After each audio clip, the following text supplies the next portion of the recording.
She hit record and dialed 9 a.m. because a 68-year-old man was fishing at dawn. "You're going to jail," she screamed at her phone, broadcasting to thousands. Here's what happens when petty tyrants get drunk on power. They never see their downfall coming. That old bamboo rod was about to destroy her $2 million empire. The lake she claimed to control, she had no idea who owned it. And that police chief she demanded? Let's just say that call backfired spectacularly.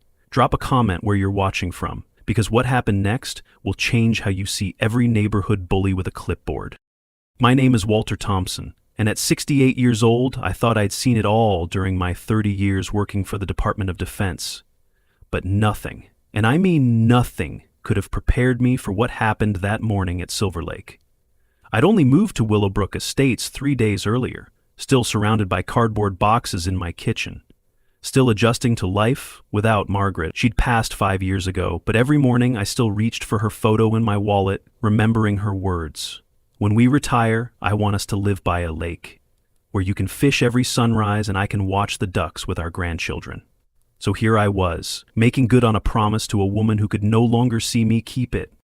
That morning, I woke at 5:30, the same time I'd woken for 3 decades in the service.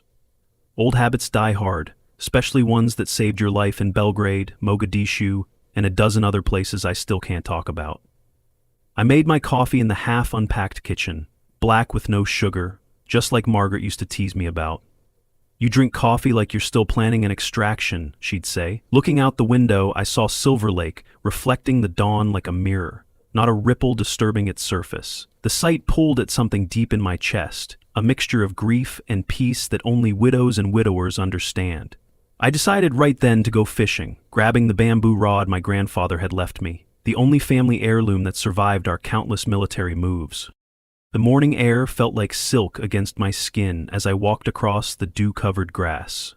Birds were just beginning their morning symphony, and the scent of jasmine flowers drifted from someone's garden.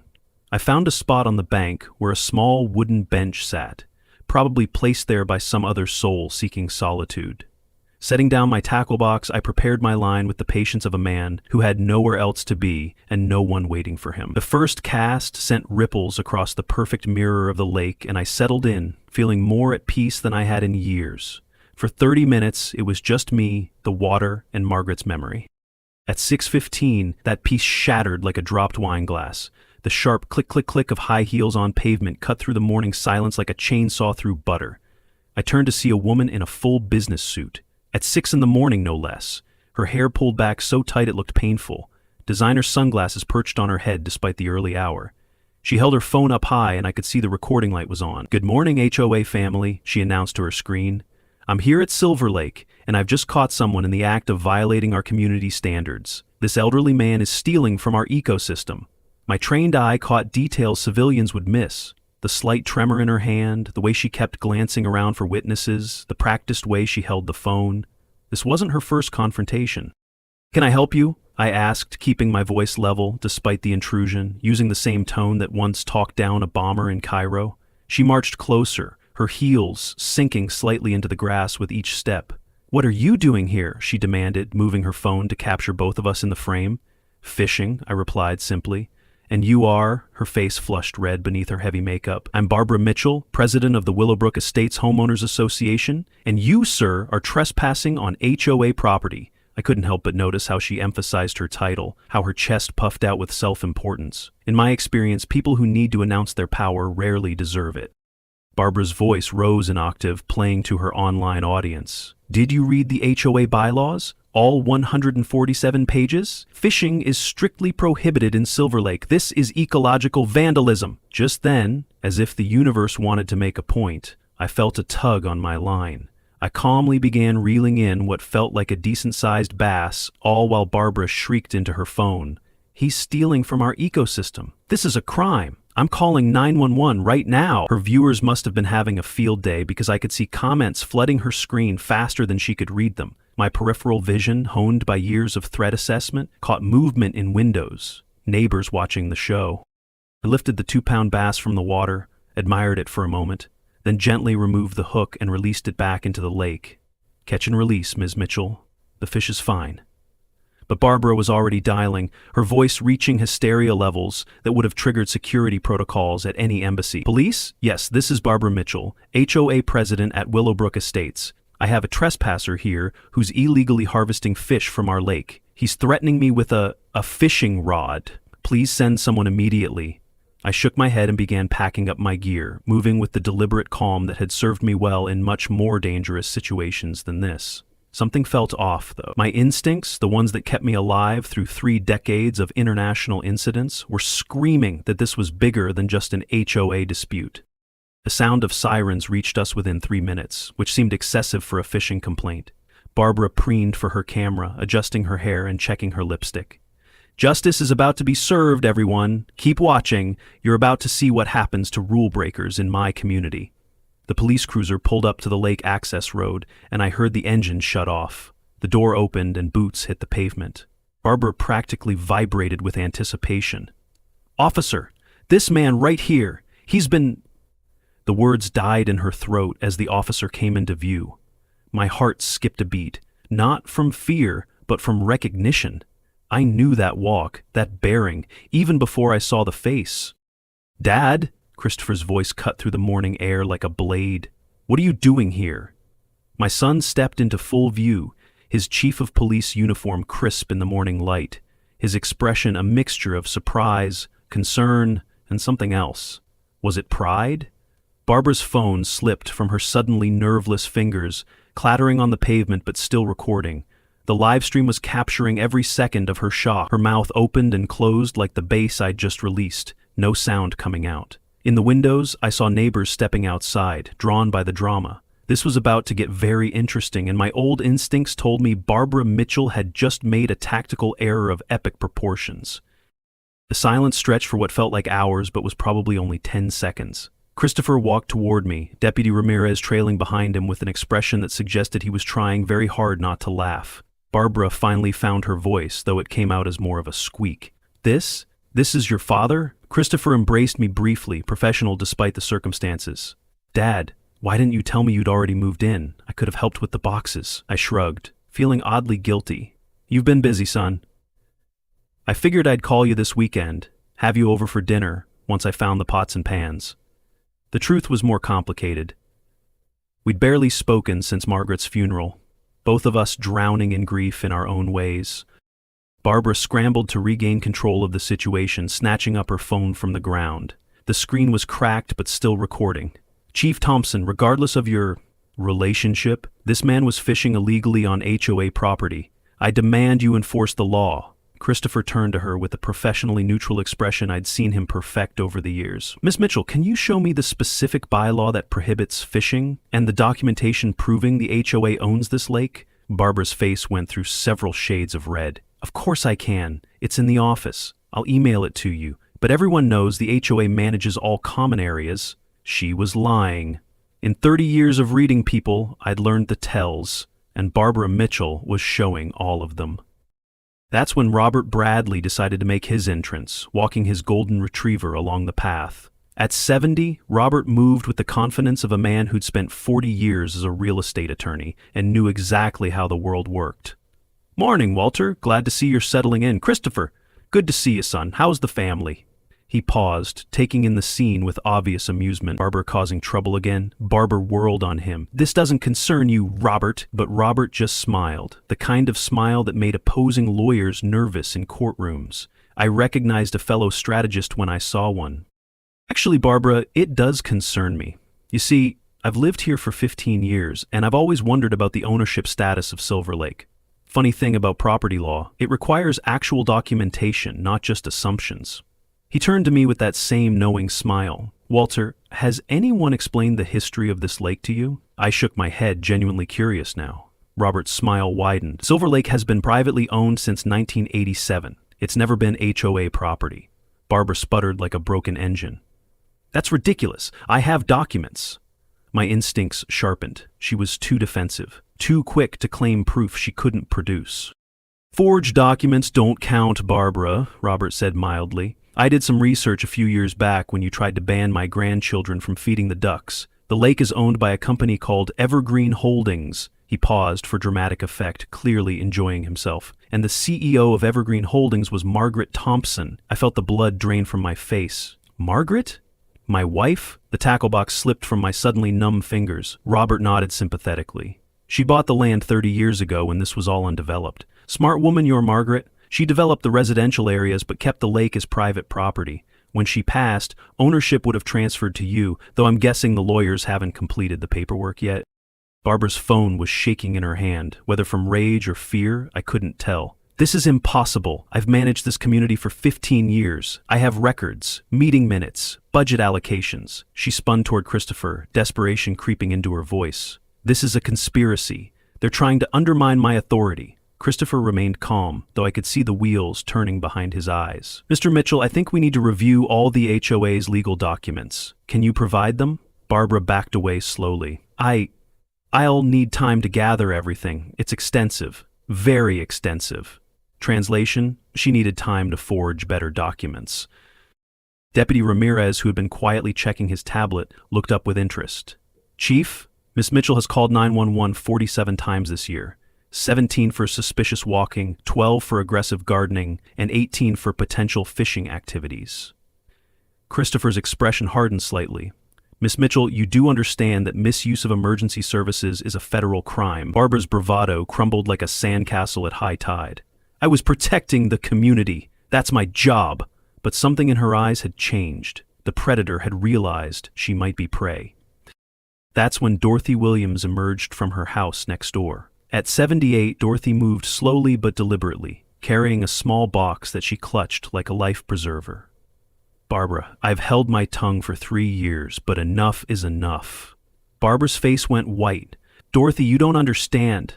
But Dorothy cut her off with a raised hand. I understand perfectly. We were roommates in college, Barbara, best friends for 20 years. I've watched you transform from a sweet, caring person into this. She held up a USB drive. 3 years of evidence, Barbara. Every email, every falsified receipt, every diverted payment. I kept hoping you'd come to your senses, but after what you did to the Johnsons last month, I can't stay silent anymore.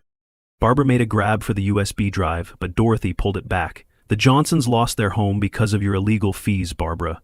They're living with their daughter now, 75 years old and homeless because you wanted a new Mercedes. The gathering crowd, because of course a crowd had gathered, began murmuring angrily. Christopher stepped forward. Ms. Williams, I'll need to see that evidence. Dorothy nodded and handed him the drive. There's more, Christopher. Barbara Mitchell isn't even her real name. She has a daughter, Jennifer, who tried to contact her last month. Barbara blocked her calls. What kind of mother does that? The words hung in the air like a thunderclap. Barbara's face contorted with rage and fear. You swore you'd never tell. Dorothy's eyes filled with tears. That was before you became a monster, Catherine. Or should I say, Catherine Walsh from Michigan. Barbara? Catherine stumbled backward, her heel catching on the grass. You don't know what you're doing. You don't know who's behind me. The developers, the city council, they'll destroy all of you. She ran toward her car, yanking off her heels to move faster. This isn't over, Walter Thompson. You just declared war on forces you can't imagine. But as she reached her car, she turned back with a manic grin. You think you've won? Check your precious lake tomorrow morning. See what happens when you cross me. She held up her phone, showing a message she'd just sent. Lake maintenance scheduled for dawn. Hope you enjoy what's left of Margaret's dream. Christopher was already on his radio, but Barbara peeled out, leaving skid marks on the pristine, HOA-maintained street. I felt a chill run down my spine. In my experience, cornered people did desperate things, and Barbara Mitchell had just shown she was capable of anything. That afternoon, I sat in Robert's living room, surrounded by decades of property records and legal documents. The coffee had gone cold hours ago, but neither of us noticed. Robert spread out a surveyor's map from 1987, his finger tracing the property lines. Your Margaret was brilliant, Walter. She bought this land when it was considered worthless swampland. Everyone thought she was crazy, but she saw the potential. Look here. He pointed to the lake. She specifically excluded Silver Lake from the residential development, filed it under Evergreen Holdings to keep it protected. I stared at the familiar signature on the documents, Margaret's distinctive handwriting making my chest tight with grief and pride. She'd always been the planner, the one who thought 3 moves ahead while I was still assessing the current situation. But how did I not know about this? I asked, feeling foolish. Robert sighed. The lawyer handling her estate, Jim Morrison, no relation to you, had a heart attack 6 months after Margaret passed. His office was a mess and a lot of documents got misplaced. I suspect it wasn't entirely accidental. Someone wanted to keep you in the dark about your ownership. He pulled out another folder. I've been doing some digging since this morning. Barbara has been collecting lake maintenance fees from every household for 15 years. $50 per month per household, 400 households. That's $20,000 monthly for maintaining a lake she doesn't own. My tactical mind immediately saw the pattern. This wasn't just theft. It was a long-term operation. The emergency HOA meeting was called for 3 o'clock, and by 2:45, the community center was packed beyond capacity. I could hear the angry voices from the parking lot as Christopher and I arrived. "Let him through," someone shouted as we approached the door. "That's the man Barbara tried to arrest." The crowd parted, and I found myself facing 200 angry, confused neighbors. Barbara stood on the stage with a laptop and projector, her power suit replaced with something even more severe, her face set in hard lines. Behind her stood a man I didn't recognize. Expensive suit, cold eyes. "Developer," my instincts screamed. "Thank you all for coming on short notice," Barbara began, her voice amplified by speakers that squealed with feedback. "We face a crisis in our community. This morning, this man..." She clicked a button and my face appeared on the screen, captured from multiple angles during our morning encounter. Violated 7 HOA bylaws in 15 minutes. He trespassed on HOA property, engaged in illegal harvesting of protected wildlife, threatened me with a weapon, and conspired with local officials to undermine the authority of your duly elected board.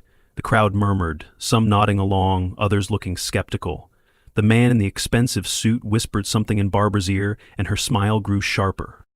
Bylaw 3.2.1, Barbara continued, clicking through slides that looked like they'd been hastily assembled. No aquatic disturbance before 8 a.m. Bylaw 7.9.4, no wooden implements within 50 feet of HOA property. Bylaw 12.1.7, no sitting on common area grass without written permission. Someone in the back laughed. "Are you serious? We need permission to sit on grass?" Barbara's face flushed. "These rules exist to maintain order, to protect property values. Would you rather live in chaos?" The expensive suit man stepped forward. "Perhaps I should introduce myself. Brandon Hayes, Sunset Holdings.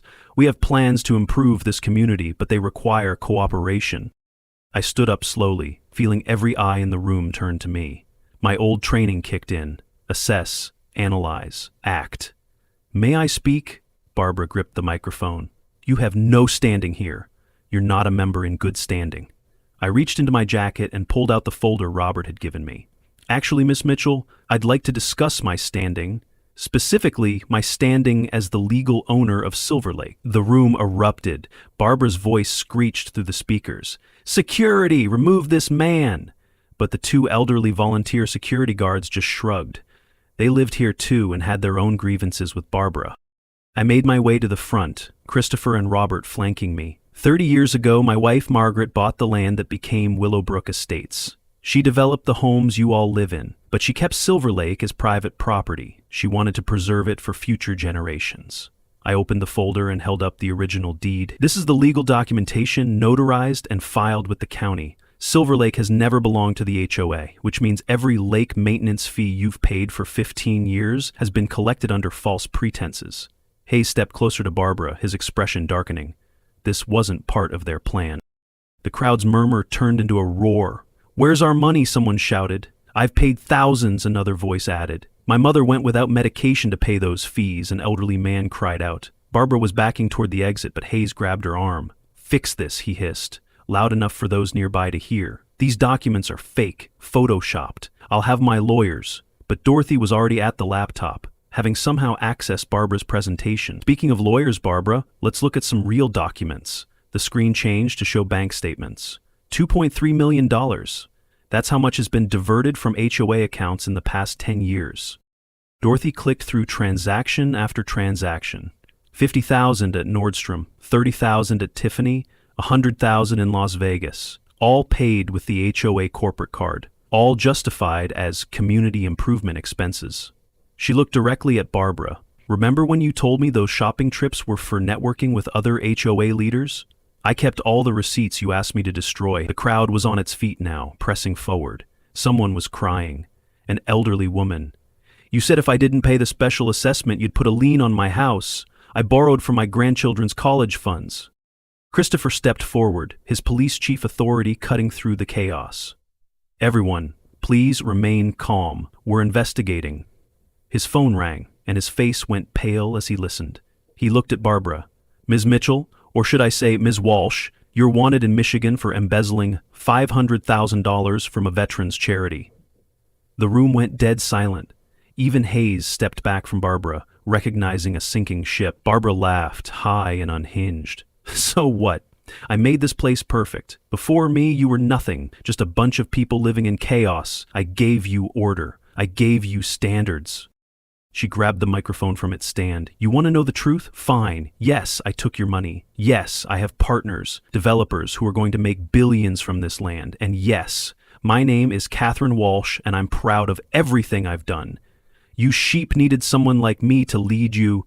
The crowd surged forward, but Christopher and his deputies held them back. Catherine Walsh, you're under arrest for fraud, embezzlement, and identity theft. You have the right to remain silent. But Barbara wasn't done. She pulled out her phone with one hand while the other was being cuffed. Dead man switch, she screamed, showing a timer on her screen counting down from 60. I had a feeling this day might come. There are devices under the lake dam. You've got 58 seconds before Silver Lake becomes Silver Mud Pit. 57, 56. The crowd panicked, people rushing for exits. Christopher grabbed for the phone, but Barbara threw it into the crowd. 50 seconds, better run. But I wasn't running. Something felt wrong. The timer was a simple app, not connected to anything. She's bluffing, I said calmly. Check her phone history. It's just a countdown timer app. The timer hit 0. Nothing happened. Barbara's face crumpled. It was supposed to work, Hayes promised. But Hayes was already gone, slipped out during the chaos. FBI agents flooded the room. Catherine Walsh, we're taking you into federal custody. As they led her away, she screamed. You'll pay for this, Walter. I'll poison your precious lake. I'll destroy everything Margaret loved. The next morning, I woke to the sound of heavy machinery. Racing to my window, I saw 5 dump trucks at the lake's edge, and Barbara, somehow out on bail, standing with a megaphone. Emergency lake maintenance. Toxic algae outbreak requires immediate intervention. Workers were already pouring something into the water, and within minutes I could see the change. The crystal-clear lake turned a sickly green, and the smell of chemicals filled the air. I ran outside, my heart breaking as dead fish began floating to the surface, their white bellies reflecting the morning sun like accusing eyes. This was chemical warfare, and I'd seen its effects before in places where Geneva Convention didn't apply. Stop, I shouted, but Barbara just laughed into her megaphone. This is perfectly legal. I have permits. She waved a piece of paper that looked like it had been printed 5 minutes ago. Environmental remediation is a priority for the HOA, but as I got closer, I could see what they were really dumping. Industrial waste, the kind that kills everything it touches. My hands clenched around my grandfather's fishing rod, which I'd grabbed without thinking. Veins stood out on my arms as I fought the urge to strike back physically. Margaret's lake, I whispered, watching her life stream die in front of me. For the first time in decades, I wanted to hurt someone. Within minutes, news vans arrived. Someone, probably one of the neighbors, had called them. I found myself in front of cameras, my old media training kicking in as I explained what was happening, while Barbara screamed in the background about her rights and authority. The environmental inspector arrived within 30 minutes, took one look at the water, and immediately ordered all work to stop. This is environmental terrorism, he announced, testing the water with specialized equipment. The chemicals in this water are industrial-grade toxins. This is a federal crime. Barbara's smug expression faltered. But I have permits. The inspector looked at her paperwork and shook his head. Ma'am, these are obviously forged. No agency would approve dumping these chemicals anywhere, let alone in a protected wetland. That's when Barbara completely lost control. She grabbed a microphone from a news crew and screamed, Walter Thompson destroyed everything. 15 years I've worked to build an empire here. This was supposed to be mine. The developers promised me $10 million. She picked up a rock and hurled it at me. My reflexes, dulled by age but sharpened by decades of dodging worse things than rocks, weren't quite fast enough. The rock caught me on the forehead, and blood immediately began running down my face. The cameras caught everything as I stumbled backward, Christopher catching me before I fell. Through the blood, I saw Barbara's expression. Pure, vindictive satisfaction. Barbara Mitchell, you're under arrest for assault with a deadly weapon and environmental terrorism, Christopher announced as deputies cuffed her. She laughed maniacally. Worth it. Do you hear me? It was worth it to see him bleed. As paramedics cleaned my wound, a man in an expensive suit approached. Brandon Hayes, the developer Robert had warned me about, stood with 2 bodyguards like something out of a bad movie. Mr. Thompson, unfortunate about your accident. Perhaps you should consider selling the lake to someone who can properly manage it. Accidents happen to stubborn old men, especially ones who don't know when to quit. My assessment was immediate. Narcissist, probably sociopathic, definitely dangerous. Christopher stepped forward. Mr. Hayes, that sounded like a threat. Hayes smiled coldly. Just observing the reality of Florida real estate, Chief. Your father seems prone to accidents. First rocks, who knows what might be next. Maybe he'll slip and fall. Maybe his house will have an electrical problem. These old places, you never know. I met his eyes steadily. In Belgrade, 1991, I faced down worse than you. They had guns and government backing. You have what? Money and threats. His smile faltered slightly. He hadn't expected pushback. That night, I activated every security measure I'd learned in 30 years of government work. Motion sensors, cameras, panic buttons. My house became a fortress.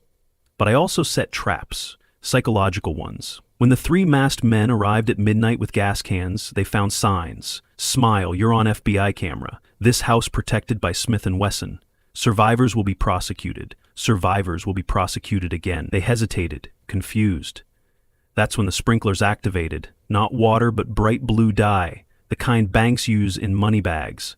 Impossible to wash off for days.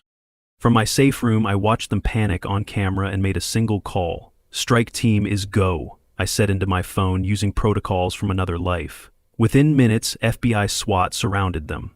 The blue-dyed intruders surrendered immediately, looking like rejected Smurfs. One broke down crying. Hayes paid us 50 grand, said burn the old man out or break his legs. There's a list. 12 houses to hit tonight. The domino effect was immediate. Within hours, raids happened across the state. Hayes was dragged from his mansion screaming about his connections.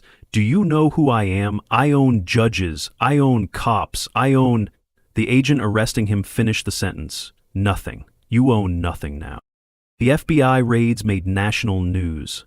I sat in the hospital, being treated for stress-induced chest pains. Not a heart attack, thank God.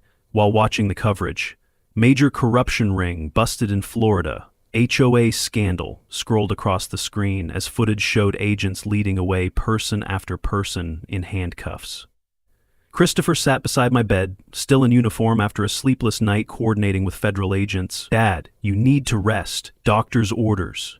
But I couldn't rest, not while Margaret's lake lay poisoned and the woman responsible still breathed free air, even if that air was in a jail cell. My tactical mind was already planning 3 moves ahead. 2.3 million from our HOA alone, Christopher read from his tablet. Multiply that by 5 HOAs, add in the kickbacks from rigged construction contracts, and we're looking at $50 million over 10 years. Hayes' phone had everything. Texts arranging bribes, payments to city officials, even plans to force out elderly residents through illegal foreclosures. He showed me a text exchange. Look at this one from Barbara. The old veteran moved in. He owns the lake. Need him gone ASAP. Hayes replied, use the usual methods. If that fails, we have other options.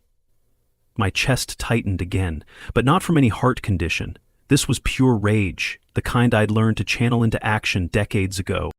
The community response was overwhelming. Within 6 hours of the news breaking, a fundraising page for lake cleanup hit $500,000. Environmental groups volunteered equipment and expertise. Hundreds of volunteers showed up with boats and nets, ready to help however they could. Save Silver Lake became a rallying cry across social media as people shared the story of corruption and environmental destruction. Margaret Thompson Foundation was established that same day, dedicated to protecting Florida's waterways from similar attacks. Even in death, Margaret was still protecting what she loved. Barbara's lawyer quit publicly, holding a press conference on the courthouse steps. My client is undefendable, he announced. She threatened judges, jury members, even me. I've practiced law for 30 years and I've never encountered someone so completely without remorse. The public defender assigned to replace him looked about 12 years old and terrified. Barbara's assets were frozen by federal order. leaving her unable to hire the high-powered defense team she'd bragged about. The woman who'd lived in luxury on stolen money now had to rely on an overworked public defender, fresh from law school. There was poetry in that, the kind of justice that didn't require a courtroom. 3 days later, I checked myself out of the hospital against medical advice. "I'm going to that trial," I told Christopher when he tried to stop me. "Dad, you need rest. The doctor said—" I cut him off with a look that had once stopped diplomatic incidents in their tracks. "Son, your mother spent 30 years building dreams around that lake. Barbara tried to destroy it out of spite. Some fights you can't walk away from, no matter what the doctors say. This is for Margaret, for our community, for everyone that woman hurt. I will look her in the eyes when justice comes." He knew better than to argue when I used that tone.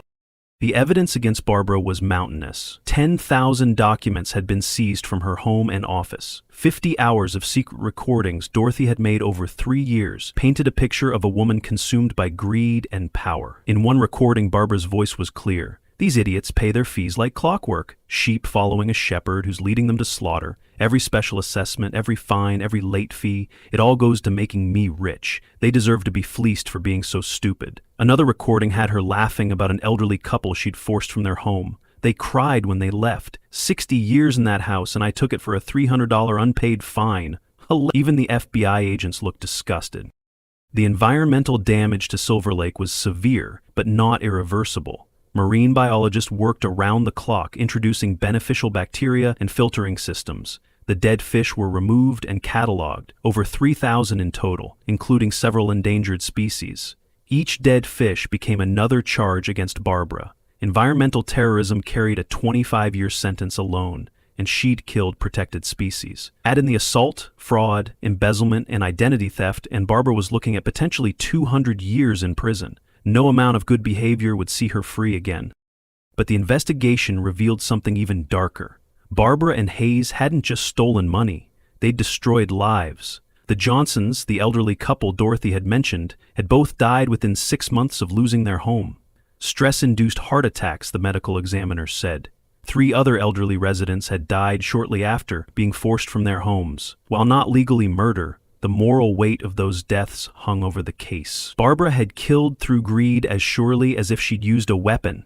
In my world, we'd called people like her soft killers, those who destroyed lives without pulling triggers. Christopher held a press conference on the courthouse steps, looking every inch the leader his mother had always known he'd become. "Corruption ends today in Willowbrook," he announced to the gathered crowd. "My father stood up to organize crime and survived. He's not a victim, he's a hero, and we will protect our citizens from anyone who tries to exploit them." The crowd erupted in applause. Someone started chanting, "Justice for Walter," and soon hundreds of voices joined in. It was overwhelming and humbling. I'd just wanted to fish in peace, and somehow I'd become the face of a movement against HOA corruption. Margaret would have found that hilarious. The courtroom was packed beyond capacity on the morning of Barbara's trial. 500 people crammed into a space meant for 200, with fire marshals nervously checking exits. National media outlets circled the building like vultures, sensing the story that would captivate America. I sat in my wheelchair, a concession to my doctor and Christopher, wearing my best suit, the one I'd worn to Margaret's funeral. It seemed fitting somehow. Barbara appeared in her orange jumpsuit, shackled at ankles and wrists, her perfectly styled hair now showing gray roots, her face bare of the heavy makeup she'd hidden behind. But her eyes still blazed with unrepentant hatred. When she saw me, she mouthed, "You're dead." Judge Patricia Henderson, who'd been friends with Margaret years ago, had refused to recuse herself. "I knew Margaret Thompson," she'd said, "but I also know the law. The defendant will receive a fair trial, though, based on these charges, I'm not sure any amount of fairness will help her." She looked at the 47-page indictment with visible disgust. "In 30 years on the bench, I've never seen charges quite like these. Environmental terrorism, assault with a deadly weapon, fraud, embezzlement, identity theft, racketeering. Ms. Walsh, how do you plead?" My tactical assessment of the judge, tough but fair, the kind Margaret would have liked. Barbara stood up, chains rattling. "Not guilty. This is persecution. I'm being railroaded by a conspiracy." The judge sighed. "Ma'am, do you have representation?" The young public defender started to stand, but Barbara waved him off. "I'll defend myself. I know the law better than any of these fools." The prosecutor actually smiled at that. The judge leaned forward. Ms. Walsh, defending yourself in a case of this magnitude is extremely inadvisable. You're facing potential life imprisonment. Barbara laughed. I ran an HOA for 15 years. I know all about rules and regulations. Someone in the gallery muttered, That's not the same thing. And nervous laughter rippled through the crowd. Even I had to suppress a smile. The prosecution's case was devastating. 147 slides of evidence, each more damning than the last. Videos of Barbara poisoning the lake played on the courtroom screens, the dead fish floating like accusations. Bank records showed systematic theft going back a decade. The prosecutor, a veteran who'd taken down mob bosses, seemed almost bored by how easy it was. Ladies and gentlemen of the jury, the defendant hasn't just stolen money. She's destroyed lives, poisoned the environment, and shown absolutely no remorse. She is quite simply a danger to society who must be removed from it. He showed a photo of the lake before and after. The gasps from the jury said everything. Dorothy took the stand, clutching a handkerchief. Barbara and I were best friends for 20 years, she began, her voice shaking. I watched her change from a caring person into a monster consumed by greed and power. She played a recording from their Christmas party 3 years ago. Barbara's voice filled the courtroom. These idiots paid for my Bentley, my yacht, my condo in Aspen. Every fake fine, every made-up fee, straight into my accounts. Democracy? I am the law here. They're sheep, and I'm the wolf. It's nature, baby. The jury looked horrified. One woman was crying. This wasn't just crime. It was cruelty, elevated to an art form. When my turn came to testify, Christopher wheeled me to the witness stand. I spoke calmly, despite the bandage still on my forehead. I just wanted to fish where my wife had dreamed of spending our retirement. Ms. Walsh turned paradise into hell for hundreds of families. But this isn't about revenge, it's about justice. For every senior citizen on a fixed income she robbed, every family she destroyed, every dream she crushed for profit, Barbara couldn't contain herself. You stole my lake, she screamed. I looked at her calmly, using the same voice that had once diffused a hostage situation. It was never yours, Ms. Walsh. It belonged to my wife, and she wanted it preserved for everyone to enjoy. Barbara stood up, rattling her chains. I hate you. I hate your dead wife. I hate this whole place. She tried to lunge at me, but was restrained by bailiffs. The jury watched in shocked silence. That's when Jennifer Mitchell walked into the courtroom. Barbara froze mid-scream. Jennifer? She whispered. Her daughter, whom she hadn't seen in 15 years, walked to the witness stand. Hello, Mother. Or should I say, Catherine? I've come to testify for the prosecution. The courtroom was so quiet you could hear Barbara's labored breathing. This was the kind of drama that made careers for court reporters. Jennifer's testimony was devastating. She chose power over her own children, Jennifer said, tears streaming down her face. She kicked me out at 16 for questioning her methods, said I was weak like my father. I've watched from afar as she hurt hundreds of people. She's not sick. She's not misunderstood. She's evil, pure and simple. The mother I once knew died long ago. What's left is just a monster wearing her face. Barbara shrieked like a wounded animal. Traitor! I gave you life! You owe me everything! The judge had to call a recess to restore order. In my experience, when family turned against you in court, the verdict was already decided. Barbara's defense consisted of showing photos of manicured lawns and clean streets while ranting about her vision.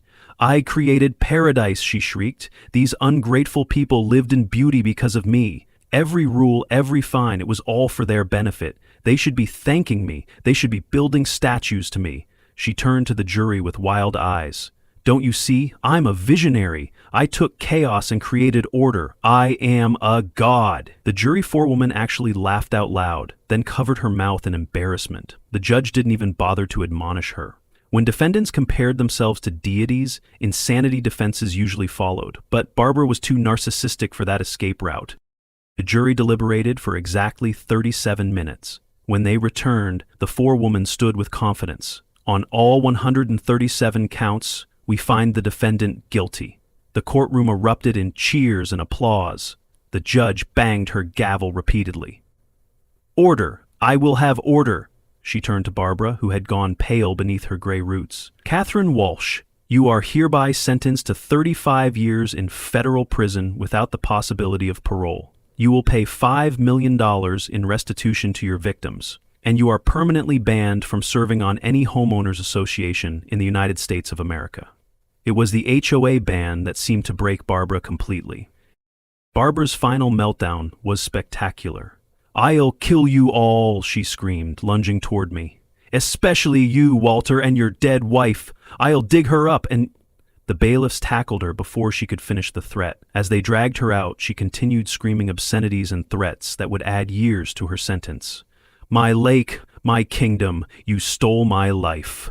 The last thing we heard before the door closed was her promising revenge from beyond the grave. The courtroom slowly emptied, people hugging and crying with relief. I stood from my wheelchair. I'd been feeling better but kept using it for the sympathy factor, and Christopher hugged me. "It's over, Dad." I looked toward the window, where I could see the direction of Silver Lake. "No, son.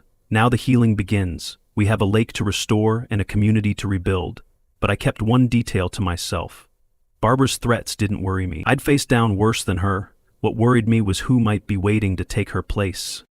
6 months later, Silver Lake sparkled in the morning sun, clearer than it had been in years. The environmental cleanup had been successful beyond our wildest hopes. Fish populations were recovering, birds had returned to nest in the surrounding trees, and the water was so clean you could see the bottom even in the deepest parts. I sat on the same bench where this all began, my fishing rod in hand, surrounded by the 75 members of our Sunrise Fishing Club. Dorothy sat next to me with her own rod, having discovered a love for fishing in her late 70s. "Who knew it could be so peaceful?" she said, watching her bobber drift on the gentle current. I smiled, thinking of how Margaret would have loved this scene. Neighbors becoming friends, sharing simple pleasures. The Willowbrook Estates HOA had been dissolved by unanimous vote.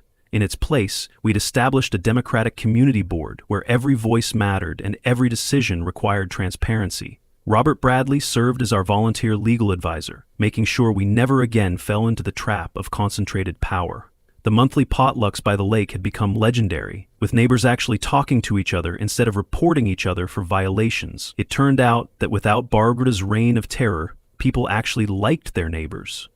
Who would have thought that fear wasn't necessary for a functioning community? The Margaret Thompson Memorial Park had its grand opening on a perfect Florida morning. I donated $1 million, money I'd never known we had until the lawyers sorted through Margaret's brilliant investments, to create something lasting. 1,000 jasmine trees, Margaret's favorite, filled the air with perfume.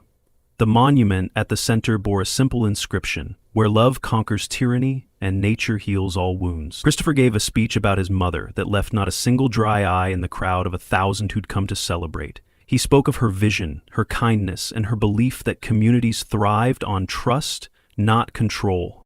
Barbara, meanwhile, served her time in federal prison, assigned to janitorial duty in a cosmic joke of karma. Her cellmate was Maria Rodriguez, a woman Barbara had evicted 5 years ago over a $20 late fee.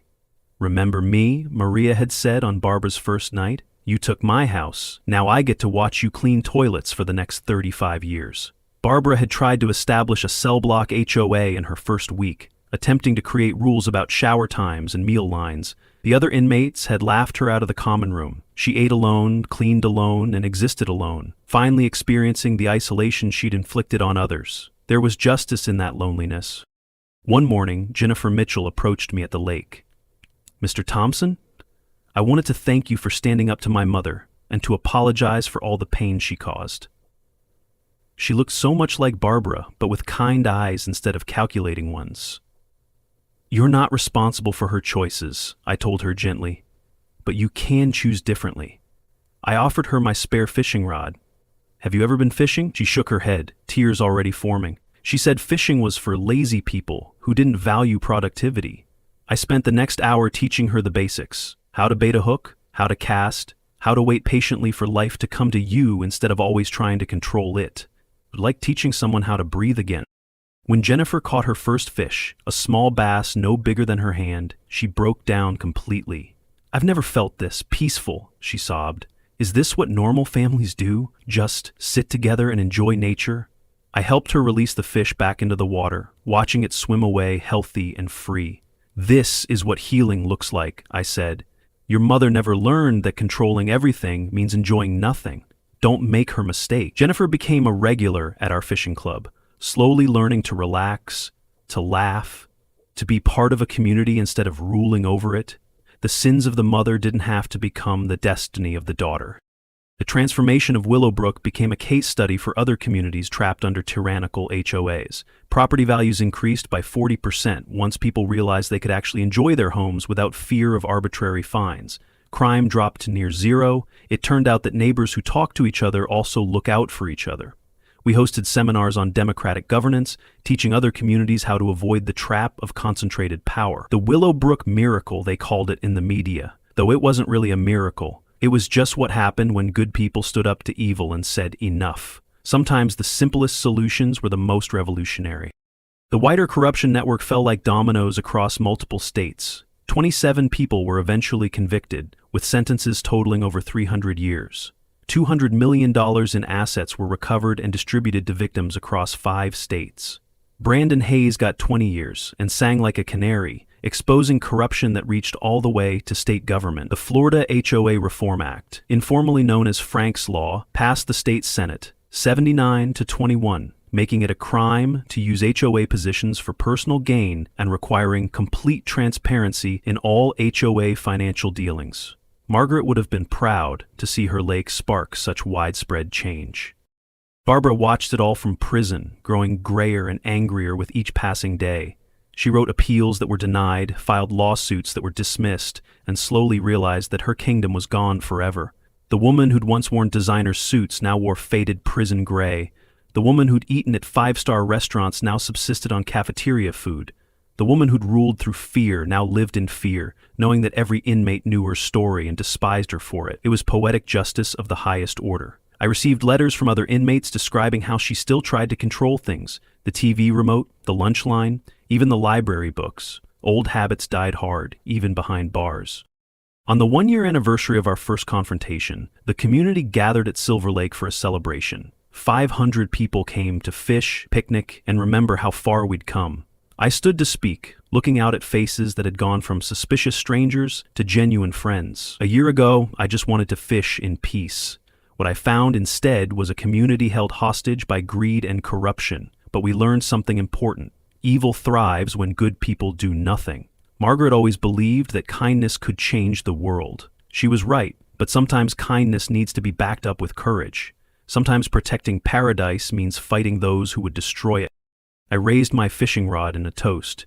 To Margaret Thompson, who preserved this lake for all of us. To Dorothy Williams, who found the courage to speak truth to power. To everyone who stood up and said no more. And yes, even to Barbara Mitchell, who taught us the importance of vigilance against tyranny. May we never forget these lessons.